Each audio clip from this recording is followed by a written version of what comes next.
on the third Wednesday of every month, there is the last Wednesday, I do apologise. There's the open mic poetry night, and we are delighted to welcome John Hurley. Hi, how are you? Very well, thanks. Fantastic. Now, John, you are a regular at the ICC open mic nights, poetry nights. That is correct, yes.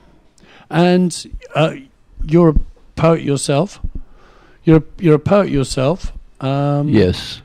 And you've come with a couple of poems. I have indeed. That you've performed here. Yes.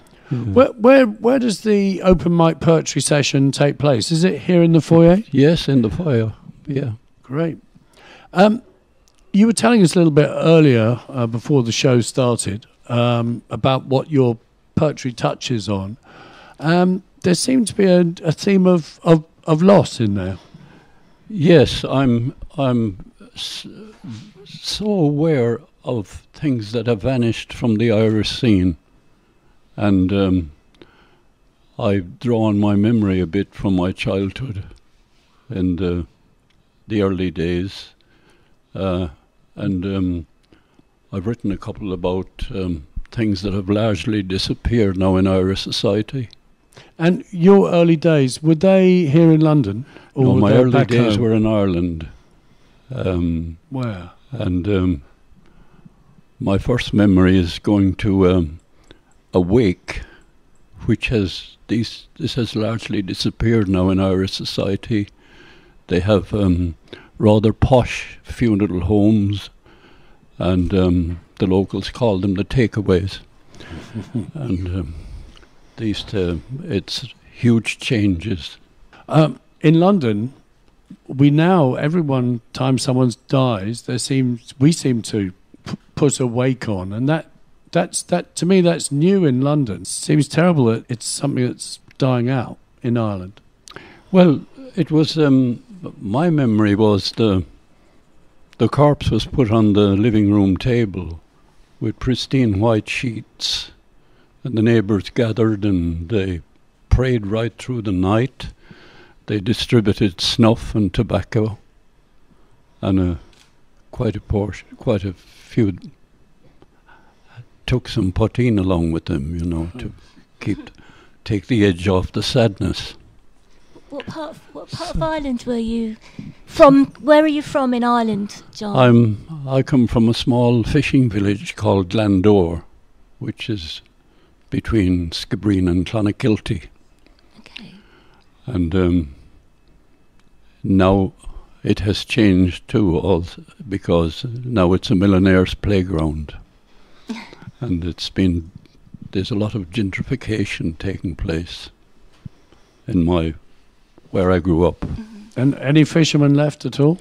No, it's now those quite a lot of those yachts. The gin palaces. Right. Absolutely. You see, and it's if you're seen on a golf course in Ireland now in the summer, it means you're poor because you haven't got a yacht. So perhaps you could tell us about your first poem then. My mother took me as a child, probably about 6 or 7, and this was the first time I saw a dead body, and my memories of that. So I call this one The Child at a Wake. I noticed his brown boots were missing, his feet protruding from a shroud. I heard the hum of a well-known mantra, a rosary from a cymbal crowd. Crucifix grasped in calloused fingers, shaved and washed and so pristine, been made ready to meet his maker.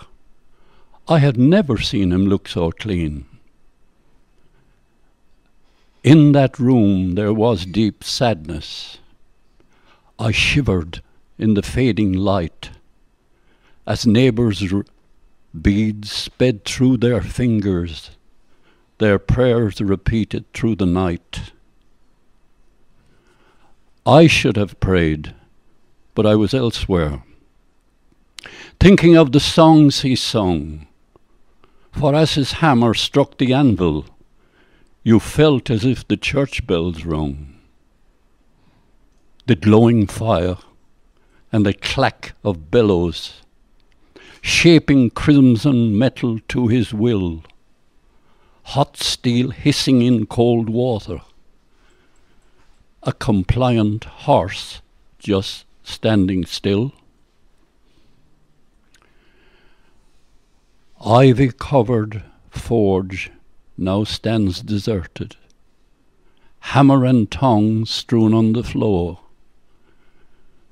No flying sparks or smoking chimney, where once I heard the furnace roar. Oh, that is so lovely. So lovely, John. That is so evocative. It conjures up such fabulous imagery. Have you always written poetry? I found that I've written a couple of novels, and I found that 80,000 words at my age without repeating myself is rather difficult. This takes, I think it doesn't take such an attention span. Mm-hmm. And it's a lot, of course, finish up on the wastepaper basket, but however, it's I find it very therapeutic to write something and to recall something from my youth. Well, that was absolutely beautiful. Tell us something about the next poem you're going to read us. Well, I think I was fortunate to, and this is probably one of the last of what we knew as the American wake. And I was taken to the island by my mother to an American wake that has disappeared completely. This was the time when the immigrant went to America and wasn't seen anymore unless he was very successful. And this one was a relation. So the old traditions. Will grew to manhood on an island. America was known as the Promised Land. The streets, he was told, were paved with gold. He became a recruit for the immigrant band. At 18, he received some dollars from a Yankee cousin who had the means, and he would set sail from Granny-Whale, another export in his teens. Tradition said he should throw a party, if only for his parents' sake, returning no more to his native shore. A tradition we called the American wake. Poteen for men, port wine for ladies, a fiddle squeals as the dancing starts. In the firelight glow I can see tears flow, sadness crushed in his parents' heart. Evening shadows now, the people murmur. His cuddock pulled onto dry land. Gathered round without a sound, strong bronze men all lend a hand. He's rowed across in the morning sunlight, pristine white shirt and a new blue suit.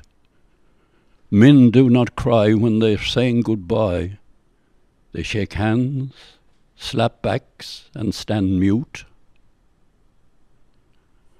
A bonfire blazes on a hilltop, showing their son their love will last. It is seen by Will as his eyes fill, watches his homeland slipping past. The lighthouse flashes to the starboard.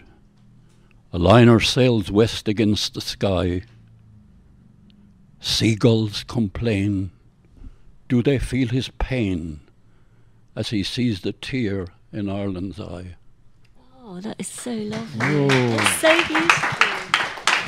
It's amazing. Yes, that is evocative and poignant. Brilliant. Do you go back to Ireland often, or? I do go back occasionally because I belong to a few writers' groups and that sort of thing there. And when you're back, do you see the promise of the future, or do you tend to see the loss of traditions past? I think it's a sort of mixed emotions. I regret a lot of the beautiful old traditions that have passed on, but I suppose everything's for the best, and there seems to be some fabulous changes over the decades I've been absent, but I think now it's a new Ireland. It's full of confidence going on into the future, and I'm glad for the youth there. Well, there's no need for that young man to sail to America anymore, no, really. That's true. No, they come home for lunch now. They do.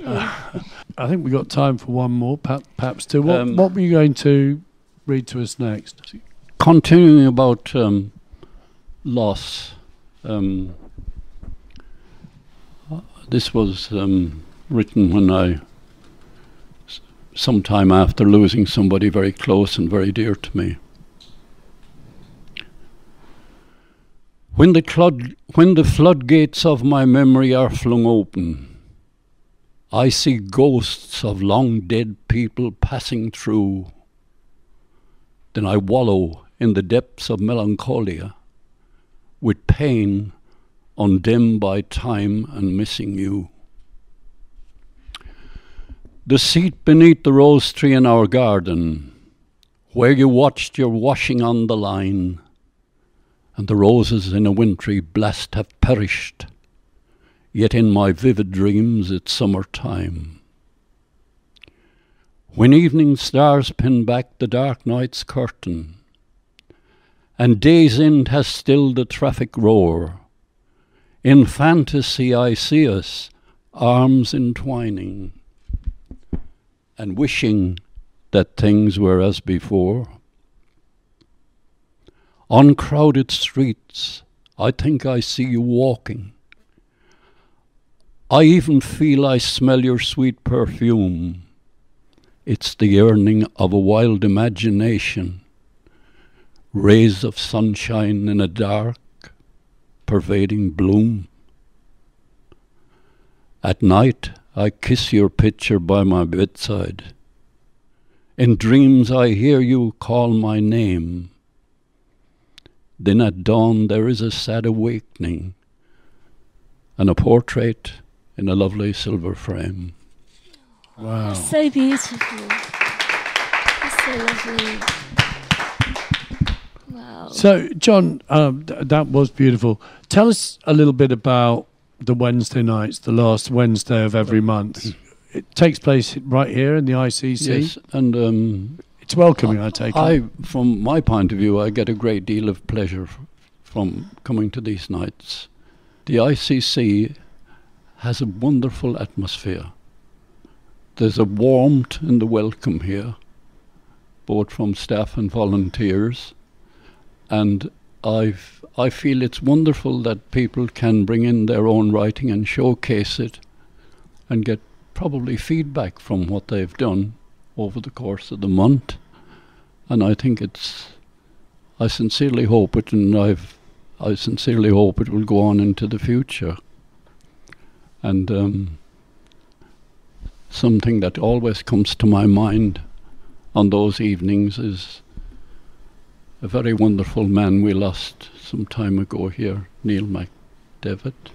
Oh, yeah. He's a very brilliant man, a very sensitive, articulate gentleman.